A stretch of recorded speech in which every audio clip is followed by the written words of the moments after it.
Cool. So today on Diary Admin, we have Rory, is it Monaghan? Monaghan. Yeah, it's an Monaghan. Irish name. Uh, All good, all good. so I saw you started your career in 2007. Is that Yes, correct? that is correct. Yes. 2007, my first job was working for HP in their European Software Center of Excellence. So, got started in the application packaging and application management space pretty much right off the bat. Wow, wow. So I was going to ask what were some pivotal moments in your career, but it seems like you were in the application space right away. Yeah, I was in the application space right away, but I suppose kind of maybe in the micro of that first job or that initial wave that I was riding, significant moment was probably the fact that they were asking within our group if anyone wanted to learn this thing called SoftGrid, so Softricity SoftGrid, that went on to become AbbVie. And being kind of young and new, I was like, yeah, I'll learn it. So myself and one of my colleagues who also started at the same time, we were kind of young and raring to go. So like, yep, let's learn AbbVie. So we learned it, and that stood to me very well because obviously Microsoft then acquired Softricity SoftGrid. I think they actually technically acquired it before I started that job, but my initial projects or implementations were in large financial organizations using SoftGrid at the time. But once Microsoft had acquired it, suddenly it kind of blew up, and there were a lot of organizations at least kicking the tires and trying it out, but also a lot of organizations making a move to implement stuff like VDI and then relying on AppV for the application management piece. So yeah, that was definitely a pivotal moment. Is I guess throwing my hat into the AppV ring. And for people who don't know what AppV is, could you let us know what it is at a high level? Yeah, absolutely. So AppV, kind of the name gives it a little bit away. It's application virtualization. Now, it gets a little bit muddy because people think like, oh, application virtualization, that's like, a Citrix or a remote app where they're published applications running off a session hosts and essentially presented.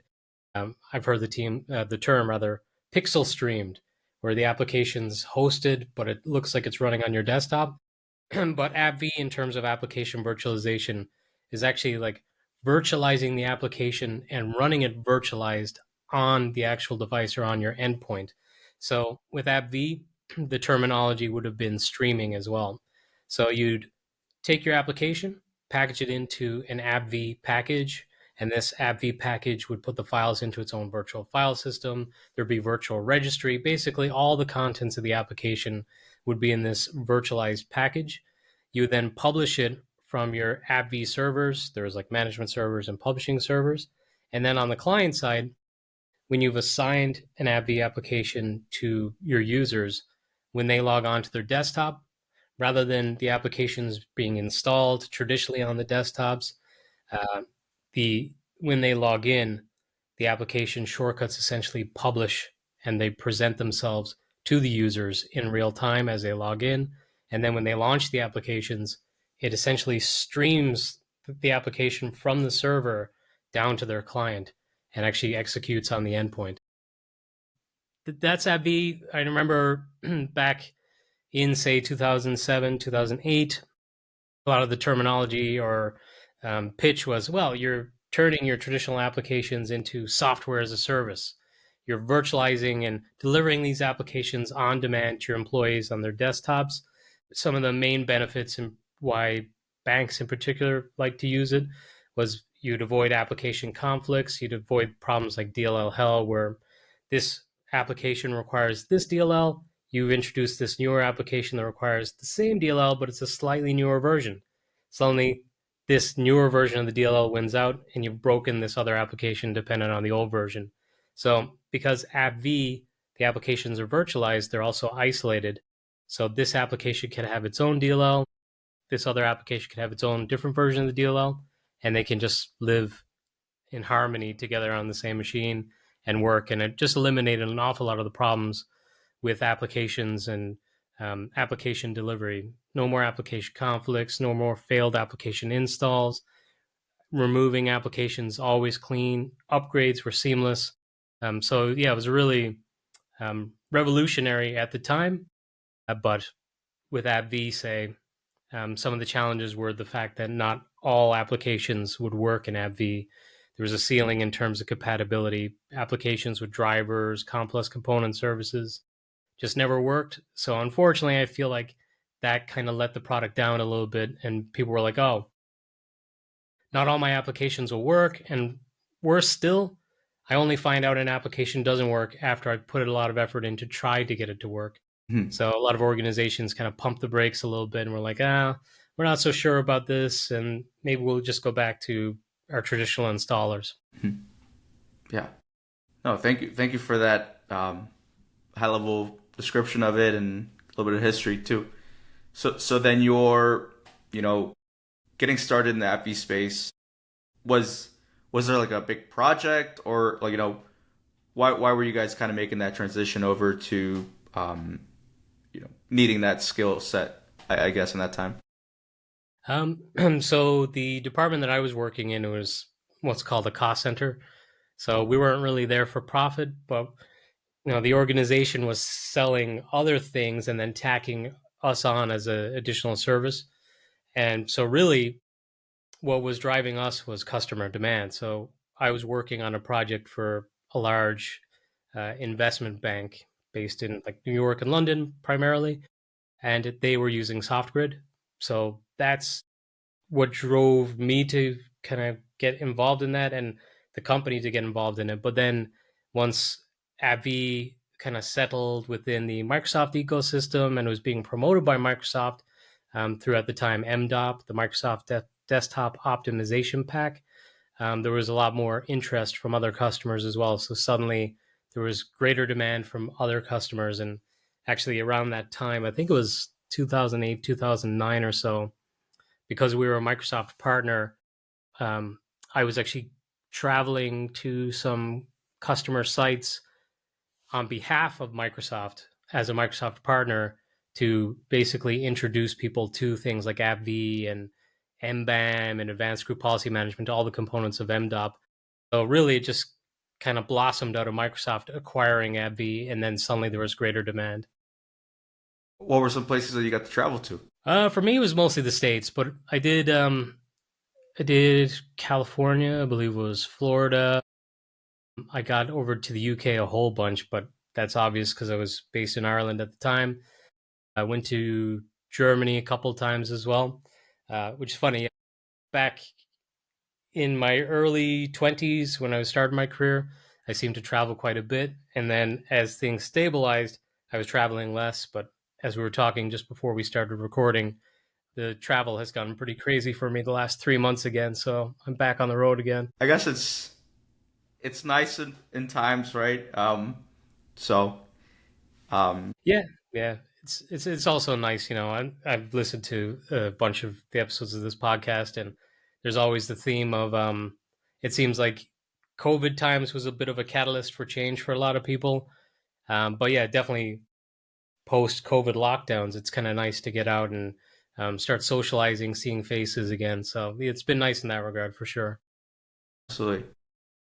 And then you moved over. You're from Ireland, and then you moved over to the U.S. Yes, yeah, I don't sound like I'm all that Irish, but I am. So I was actually born in the States, but my parents moved us to Ireland when I was about 10 months old. And my mother always had an American accent, which influenced my accent. And then, like you alluded to, I moved to Phoenix in Arizona uh, for about 8.5 years. I moved there in 2012, and we moved back to Ireland just before COVID as well. So strange timing on that. And I saw you had Mike from Arizona on a previous episode of the podcast. That's one of the ones I listened to. He was a great advocate for community in the Phoenix area. Phoenix is lucky to have him. Absolutely, yeah. I think he had mentioned they're coming up on 20 years of their local user group, Yeah, I heard that. All right, that's which is crazy. which is awesome, right? To keep it that strong for that long is like a really commendable thing. Yeah, So, absolutely. um, so then, did you move into the app space when you moved over to Arizona as well? When I moved to Arizona, definitely the first job that I had was very AppV focused. Hmm. AppV still had a bit of fire behind it. That was 2012. Um, but there was a little bit of a transformation in terms of application management and just AppV and everything at the time. It seemed like there was more of a move away from traditional application packaging, or at least from having dedicated application packagers. So while I was brought in under the pretense of doing AppV, my role initially was like I was a Citrix engineer. So I was like, hey, we want you to do AppV, but you're also a Citrix engineer, so we need you to help with Citrix support. You got to help out with this, that, and the other. And that's kind of the way things went for a good few years. I started doing like contracting work, and I'd be a Citrix engineer. I could be a desktop analyst, desktop architect, that sort of thing. But because even if an application packager role did not exist, Hmm. organizations still needed people with knowledge and expertise of packaging and applications. I would always have these kind of broader roles, but still get leaned on for the application stuff as well. And is it that time when you were getting started with the Citrix that you joined the Citrix local user group?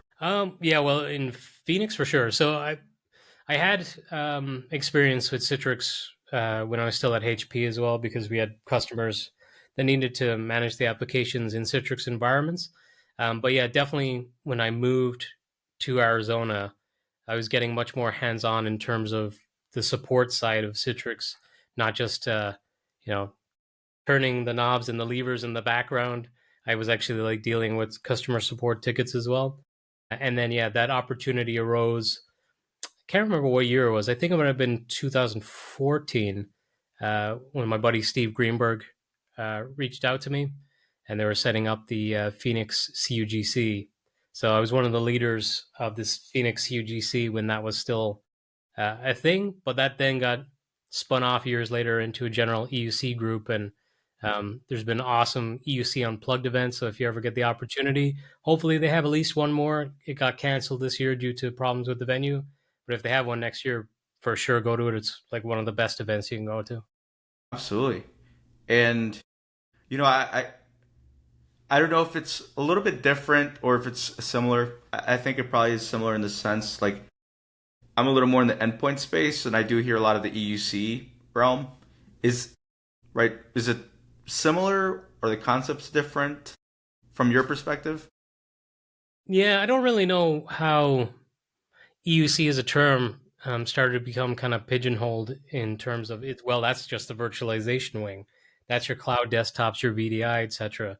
Like I back in 2017 or 2018, I think I was working for a hospital and we had a reorg, and there was the creation of an EUC team, but it wasn't just a virtualization team. The EUC was the physical endpoint management, it was the Citrix and virtual desktop management, it was mobility, it was also the main client system. So the primary business critical application client side was all part of that EUC.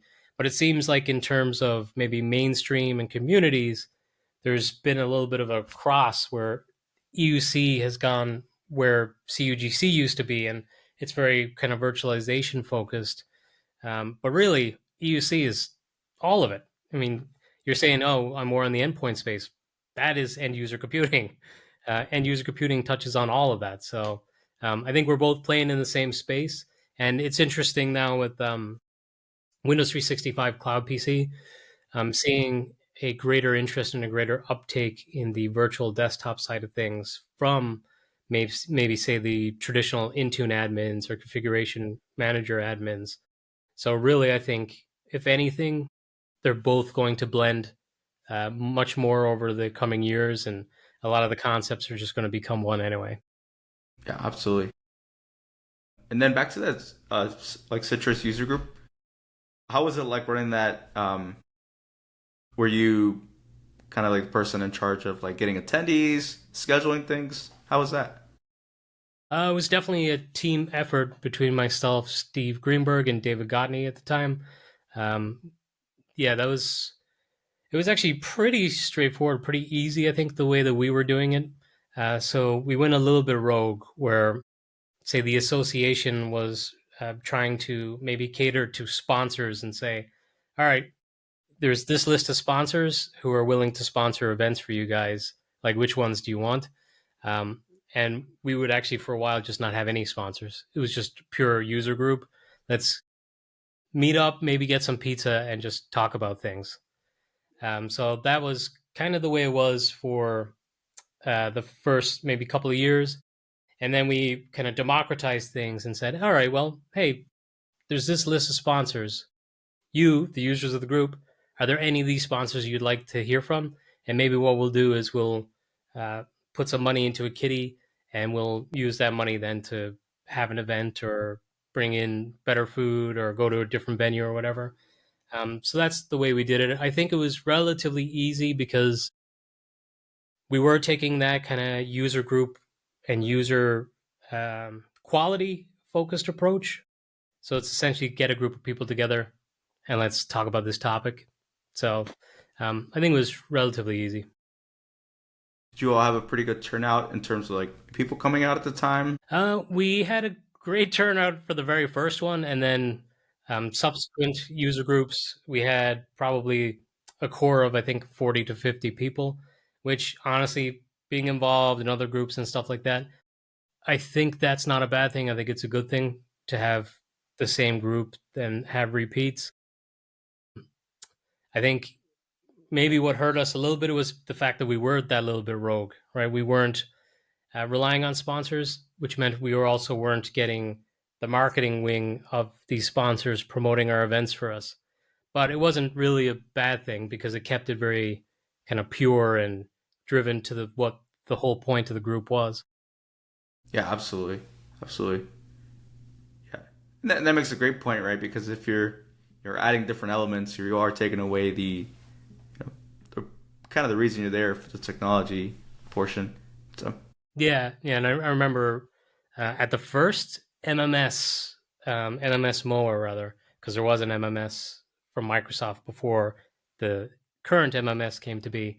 But at the first one of those in 2014, I can remember, I think it was Wally and Brian were doing a session, and they were talking about, oh, when you're starting a user group, don't worry about the number of attendees.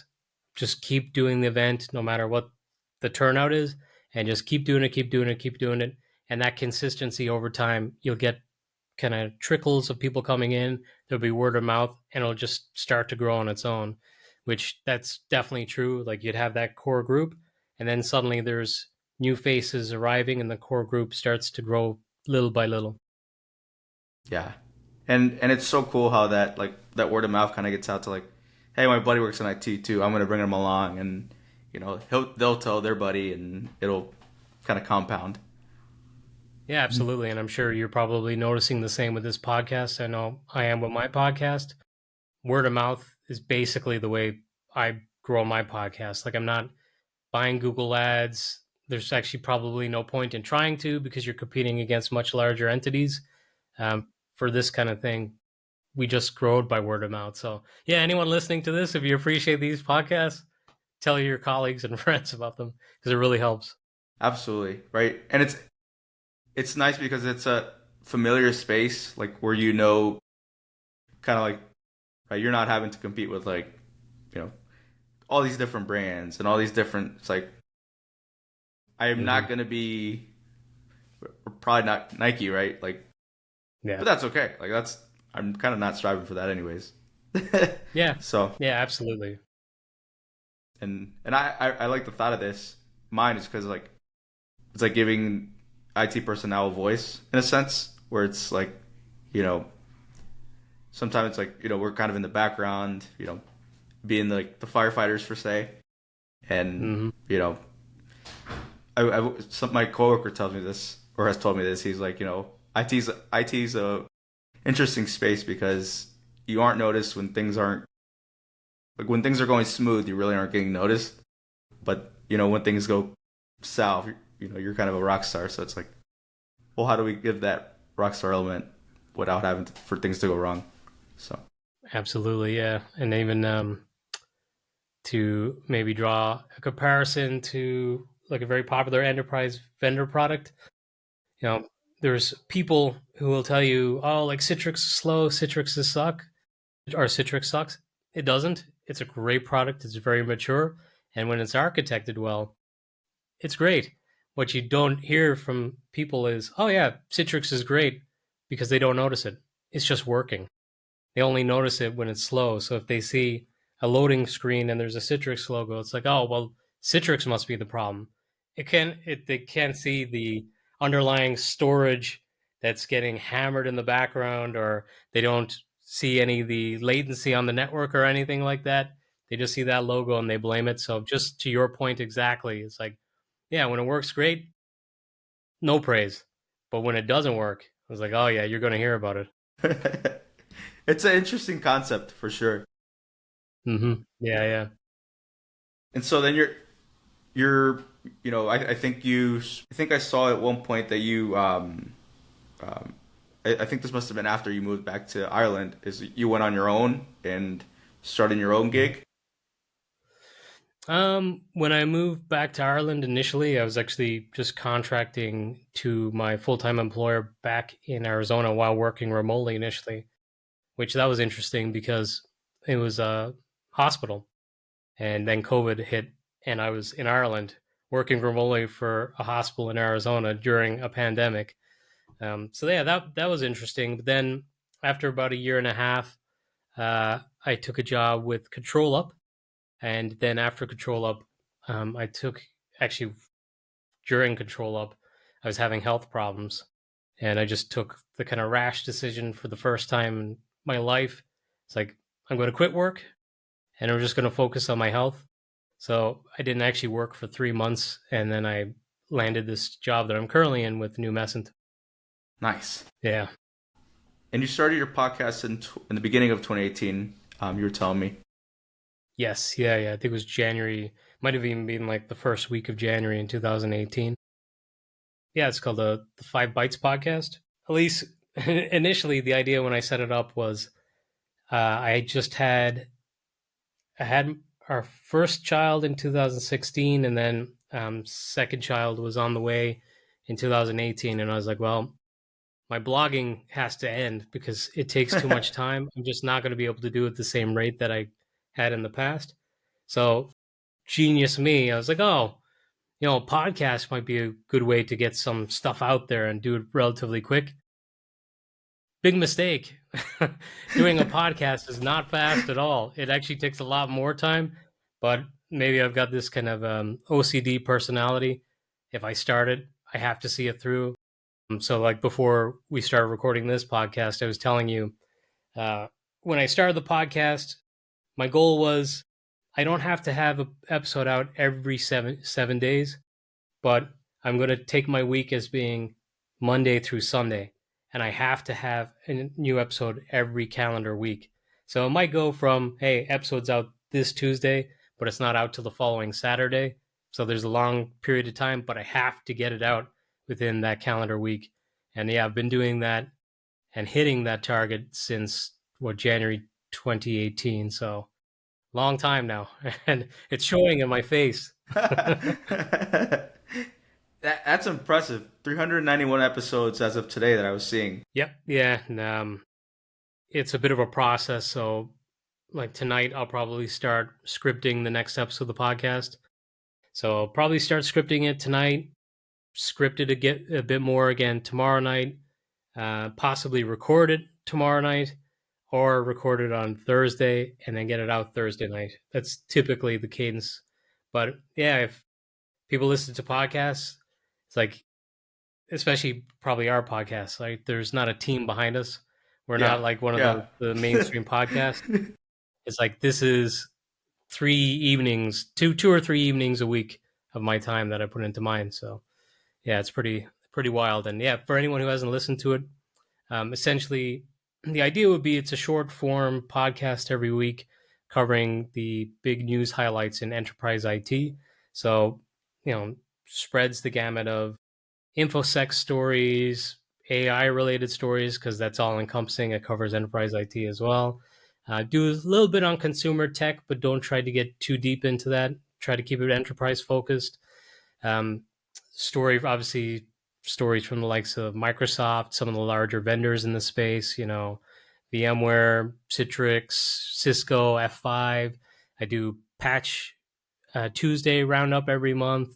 So, yeah, try to cover an awful lot in a short amount of time every week. And with your encyclopedia brain of all this news and technology updates, what is something that has stuck out to you recently? Um, I think well the more interesting ones I've tried to maybe put not lighter stories but the kind of quirkier stories towards the end.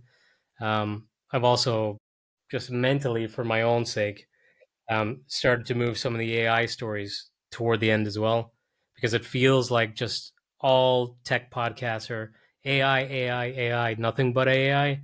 So unless it's the by far the biggest story of the week that's AI related, I tend to start somewhere other than AI. But yeah, some of the more, I guess, interesting things that I've picked up on in the last few weeks. Well, there's always the patch stuff. So I've noticed just through doing the podcast that there's Patch Tuesday and it's kind of quiet for a few days. And then a week or two after Patch Tuesday, all hell breaks loose because people have started to push these to production. It's like you go on to the sysadmin, or sorry, yeah, sysadmin, I think it is, the subreddit or the patch mailing group. And there's like, oh, it's causing this problem, that problem, this problem, that problem. So I just find it interesting, I guess, that almost like clockwork, every month there's Patch Tuesday, followed by fallout from the patches. And it seems like we're kind of stuck in this cycle that doesn't seem like it's ever going to end because, if anything, the need to patch faster is increasing because there's more vulnerabilities than ever before. And cyber gangs are leveraging exploits faster than ever before. So it feels like just overarching theme in covering enterprise IT is we're moving at a breakneck speed, and there's really no way to do that without breaking things from time to time, which a little bit of a scary prospect, but also kind of opens my eyes. There's all these like, oh, we got to lose headcount. We got to lose headcount. It was like AI is going to do everything. It's like, no, you really need boots on the ground more than ever because there's just that much change going on that things are going to break. Yeah, that's interesting. It's we I definitely see it too. In that term of like, right, it's not, I haven't noticed it to that perspective, but it's like, you do see some releases come out, and then, when you do go towards it, like I mentioned, I haven't thought about it in this perspective, but it's like, yes, people do have issues a couple days later, or when you officially do, you know, go for that update. So Yeah, and it's almost like those early adopters are the canary in the coal mine. So we should all be very thankful for the people that take the patches quick because they're the ones who feel the pain. Um, but yeah, like you even look at the security landscape in recent years, and again, covering stories, you could see trends. Like a few years ago, there was like an unwritten rule where cyber gangs would avoid hitting healthcare settings, but it seems like now there's a little bit of desperation, maybe because uh, ransomware victims are less inclined to pay the ransom.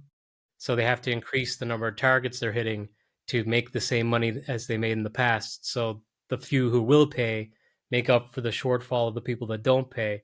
So it seems like some of their morals have gone out the window, right? They're hitting healthcare settings, they're hitting vendors who make software for insulin monitoring and stuff like that. oh So it seems like the impact on people is getting much more severe as well in terms of the security side of things. yeah, wow, I didn't know that. That is crazy.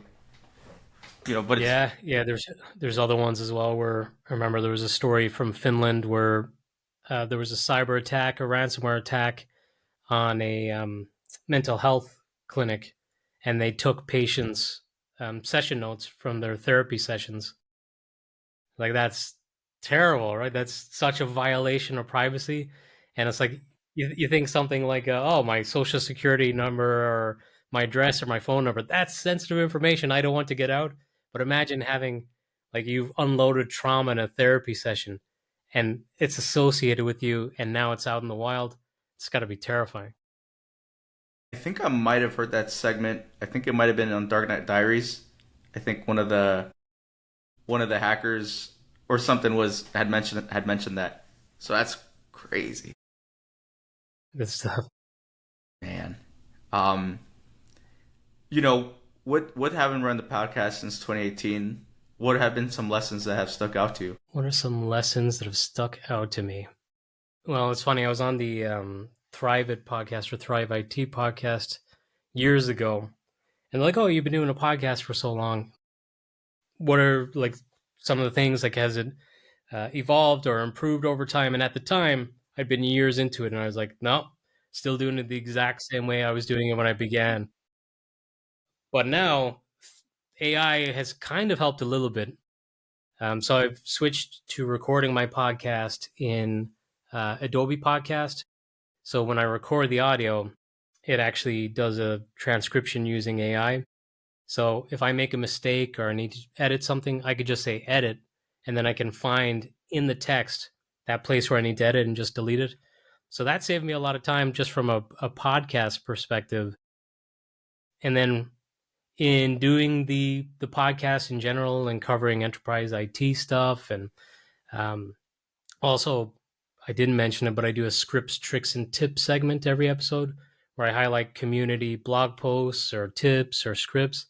I will say doing that and trying to come up with scripts and tricks and stuff like that from the community every week has me a little bit concerned because it seems like there's less and less being put out there.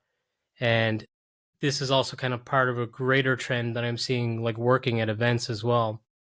It seems like there's not that many new faces getting up on stage and presenting at conferences and events.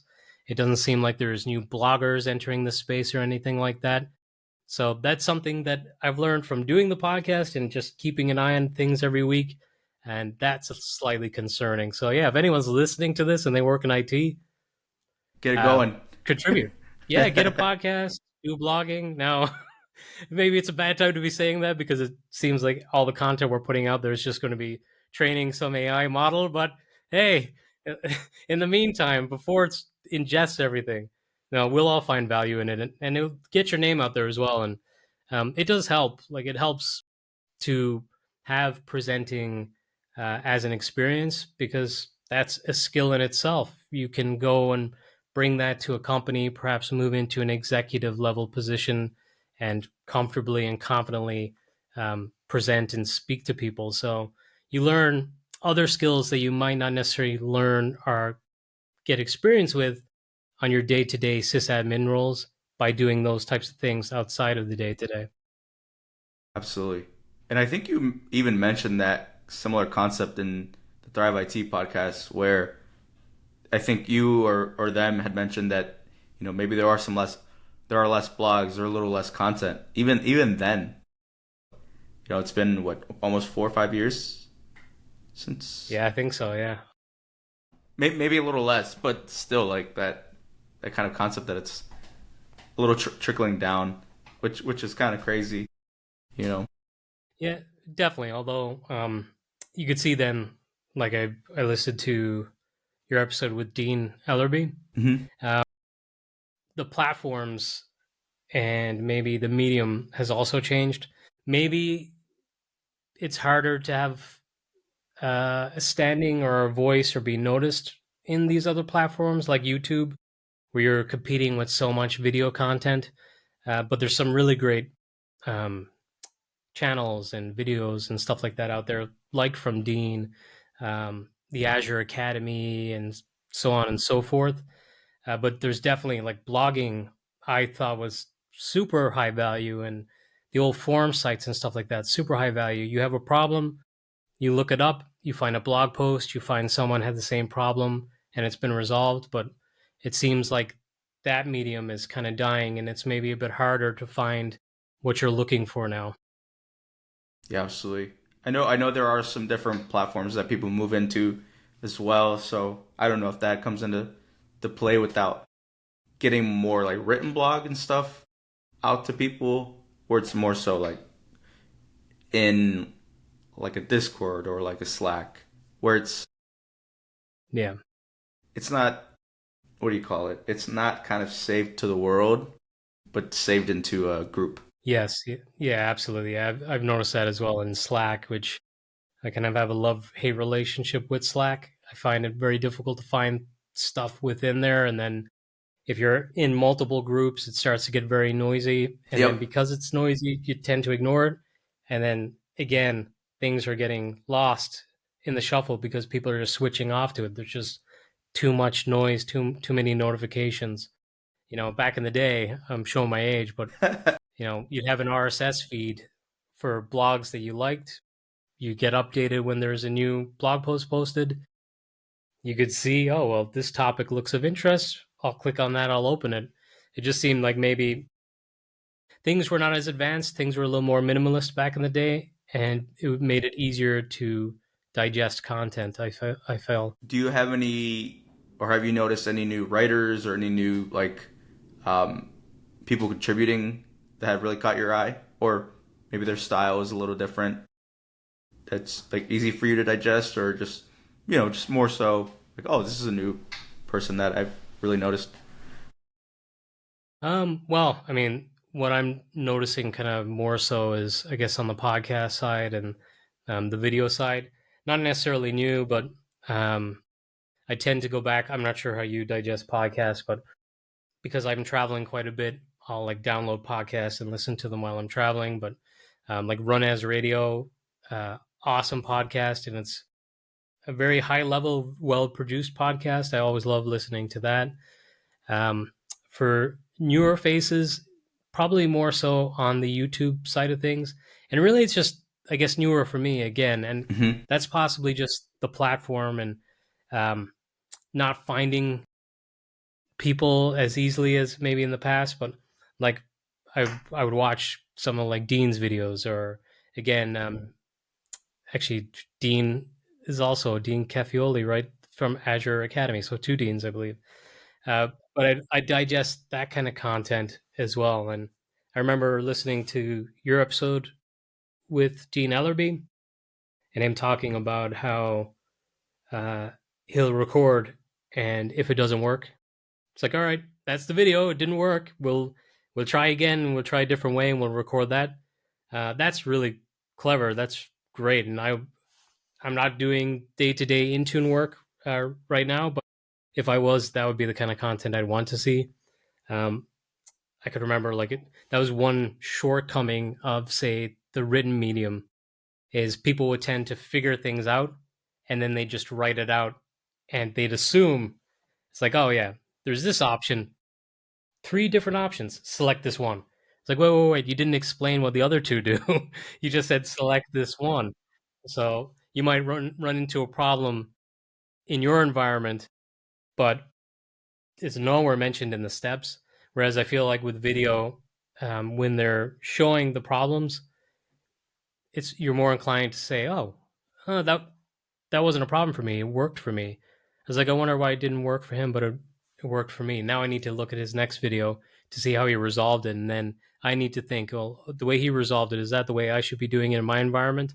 So I feel like the video format is great for that. It's just, I guess I find YouTube and these other platforms don't necessarily amplify the content, which is a little bit of a shame, and they don't make it all that easy to find as well.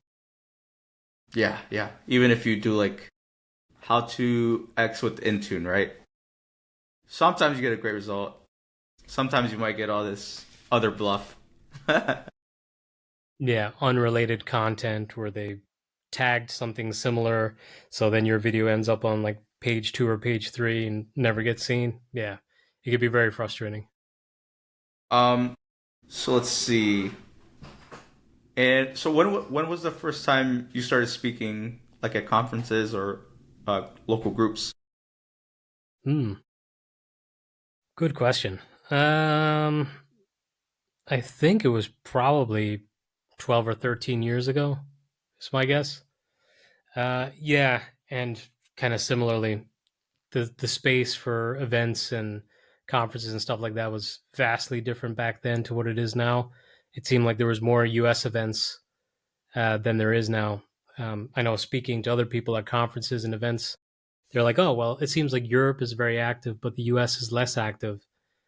You have great events in the U.S. like MMS, but in Europe, there's more regular events, and there's the likes of E2 EVC. There's all these offshoot EUC groups, um, whereas it seems like the US doesn't have as many options, or hopefully that's changing now. I see there's a lot more kind of branched off groups starting up.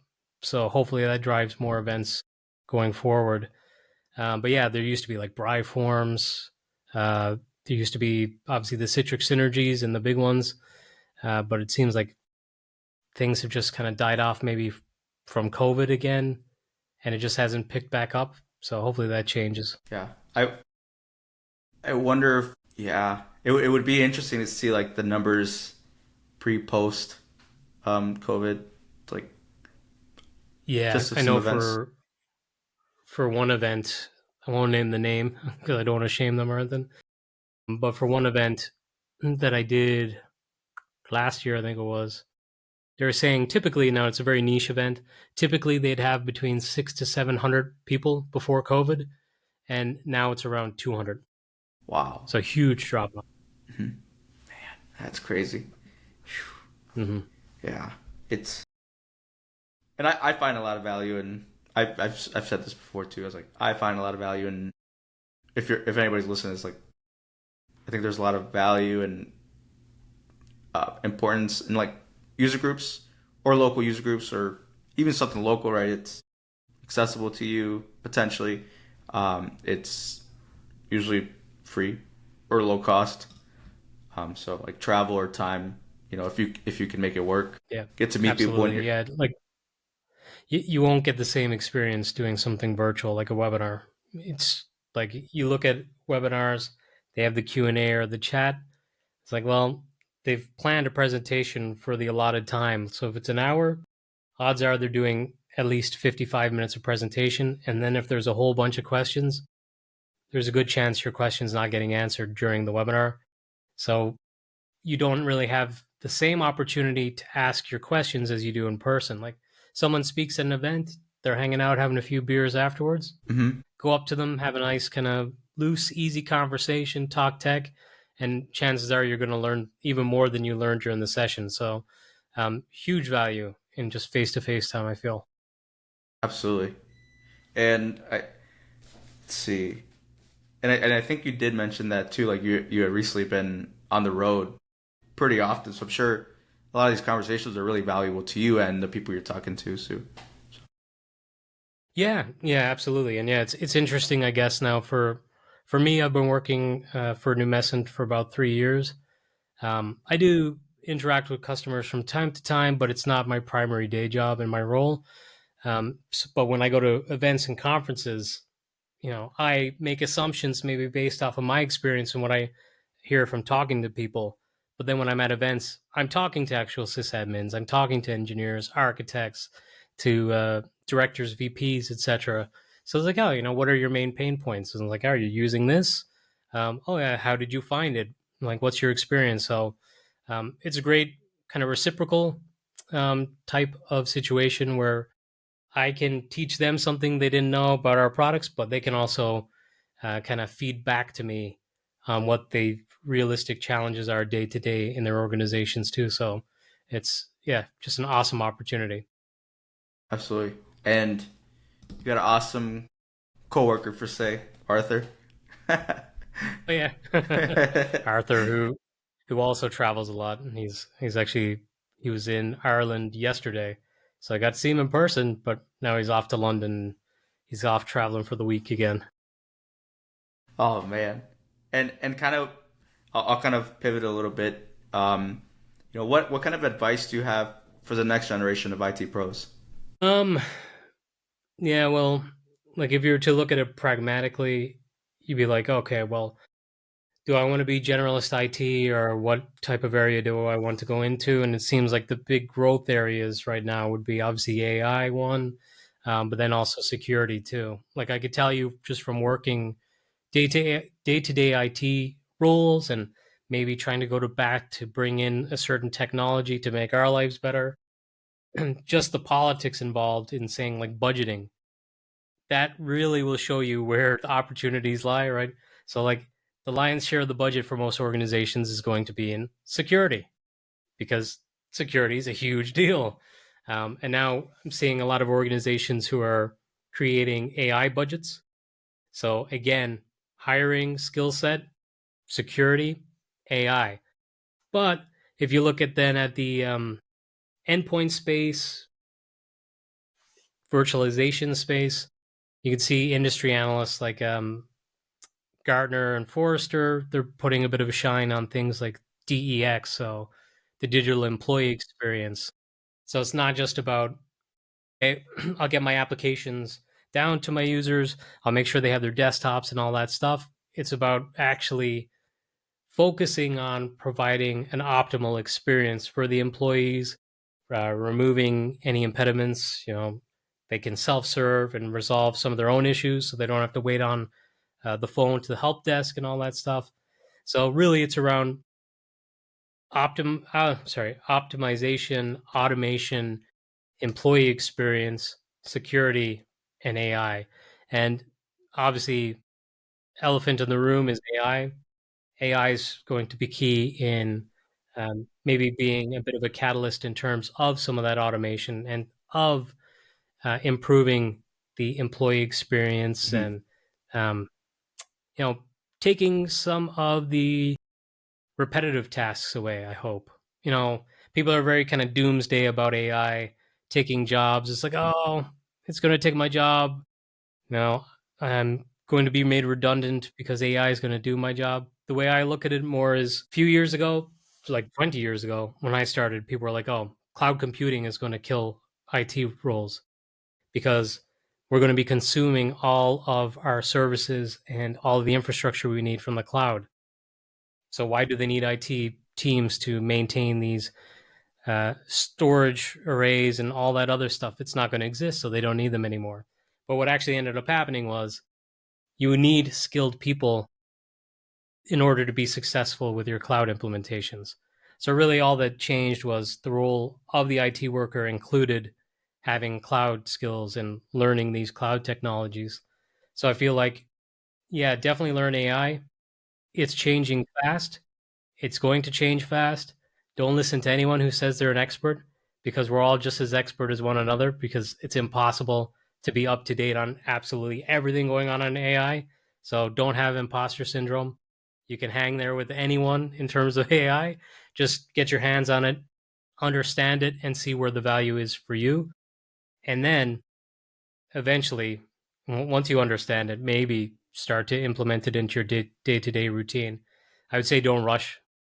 Do not rush because you do not want to go willy nilly and upload a bunch of proprietary information from your customer or from your own enterprise into a public service like OpenAI's ChatGPT or whatever. Uh, think smart, go slow, figure everything out, and when you're comfortable with it, start implementing it correctly. Absolutely. Oh, that's a great great advice and a different way to think about it, right? Because you know who has who has the money buckets, and you know that kind of, although it sucks to kind of like think about it that way in a sense a little bit. It's like, Yeah. you know, learn something that is valuable in a sense, and I don't know what I'm trying to say there, but it's like those three topics. Those three topics, but like if you look at them, they're all encompassing as well. I Hmm. mean, to improve the employee experience is basically working on a whole different set of technologies. Security also plays a part in absolutely every discipline of IT. So, I mean, you could be an endpoint engineer, Hmm. but you also have to have the security side of things. So it doesn't necessarily mean, oh, I'm going into InfoSec and then I'm going to be pigeonholed. Not at all. Hmm. You could just make sure you're kind of expert on that, and then you can branch out and move laterally across whatever technology you want. I think just regardless of, how pragmatic you want to be and what you want to focus on, if you have a thirst for learning, a thirst for knowledge, and you have a passion, you're going to enjoy it regardless. I mean, this technology is ever changing. It's really cool stuff, and you do get a great sense of fulfillment when it's like you're learning something. I want to try to get it to do this. And after you spend a couple hours and it's doing what you want, there's a really great sense of fulfillment, and it kind of keeps um, the candle burning and the passion alive.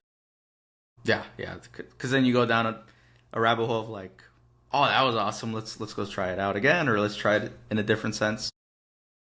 Yep. Yeah, absolutely. Who is Rory outside the keyboard? What are some of your interests? What are some of your hobbies? Yeah, this is where I feel like I'm a lot more boring than most of the guests. I'm not like racing cars or go karts or anything like that.